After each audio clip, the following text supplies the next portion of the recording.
Whity show. Whity show.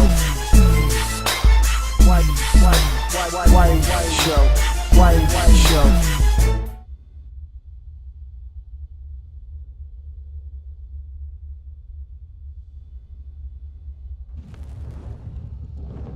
Let's begin the countdown to Ghost Dimensions with Paranormal Activity 1. Is that serious enough? Oh god, I gotta stop this. Now, despite these movies coming out years ago, I'm still not going to give you spoilers, because if you haven't seen it, not fair to you. Paranormal Activity 1 did a lot for the genre, and I'll get to why in a minute. But the most important thing is that this movie is one of the most low-budgeted movies ever created. And it also made some of the highest profit ever, because it took almost nothing to make. You know all these horror movies, if you go on Netflix right now and under horror, about 1/3 of them all are found footage, which is kind of really annoying. And the best horror movies nowadays are not found footage. Babadook, It Follows, that's about it.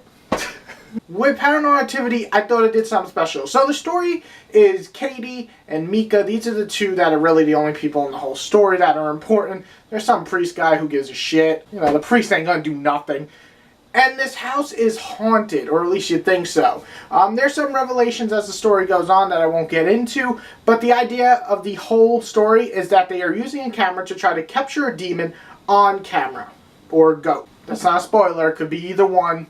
They kind of struggle to figure out which is which. So the things I really did enjoy about Paranormal Activity 1, it's a slow build, but there's a story. I mean, this is something you don't see in a lot of horror movies, or they're really, really badly implemented, and in this, it's actually a pretty good story.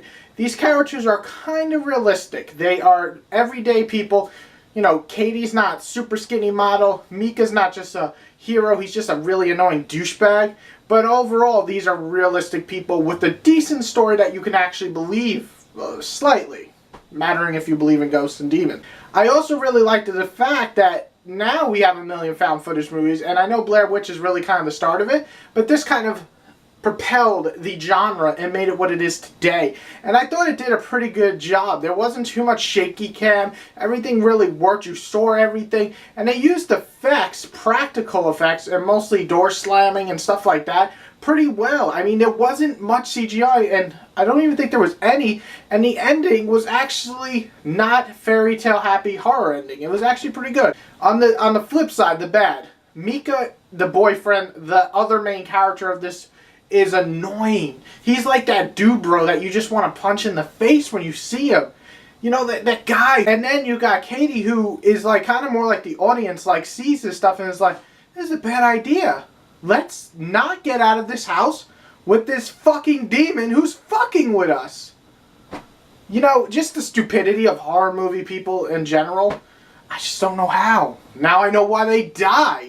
Another bad thing is the pacing. Now, I enjoy slow build. I like the story, so it worked for me. If you're not into these characters or story, this is a very slow build. There is actually nothing scary about this movie for the first, like, 45, 50 minutes. It's mostly little creepy things like the door shutting and drawers opening and little sound effects, but did you like that? That's what the demons do behind your back. Ooh!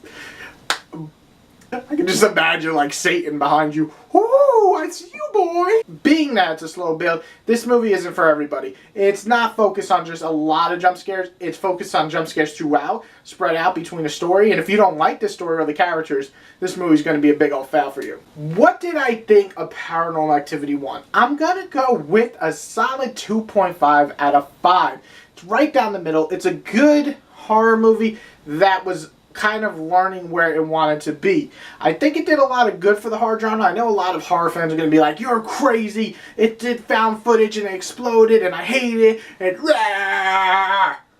That's how I imagine every person on the internet when they're just typing in caps. Rah! But I really do think it did a lot. It helped these directors who aren't that big kind of come up with interesting ideas. And there's some really good found footage movies out there like The Den and well, The Den. Shut up. And I really, really did enjoy the idea of this movie. It wasn't perfect. It didn't scare me all that much. The ending was a little cheesy, but it worked for what it was going for. Little did we know this would become a phenomenon of series of movies. But for the first movie, it was good. It's solid. When I still watch it, I enjoy it. So for that, I'm going to give it a 2.5. Let me know below in the comments what you thought of Paranormal Activity 1. We're not getting to the others yet, because that's coming for the countdown of the Ghost Dimension. Is it even called Paranormal Activity 5? I don't think so. Are we ever going to get a Paranormal Activity 5? Probably not. It's just called Ghost Dimension. So let's go with it. I don't know why I'm talking like that. List your opinions below of Paranormal Activity 1. If you like this video, click that like button, that little thumbs up thingy. I think you can even do that in YouTube's apps now. I think it's so cool. And then, if you really love me, hit the subscribe, because I love you. I love you. Everyone have a good day, and be on the lookout for countdown number 2, which would be Paranormal Activity number. I'm going to get an outro. It's going to be super cool. I don't know why I'm doing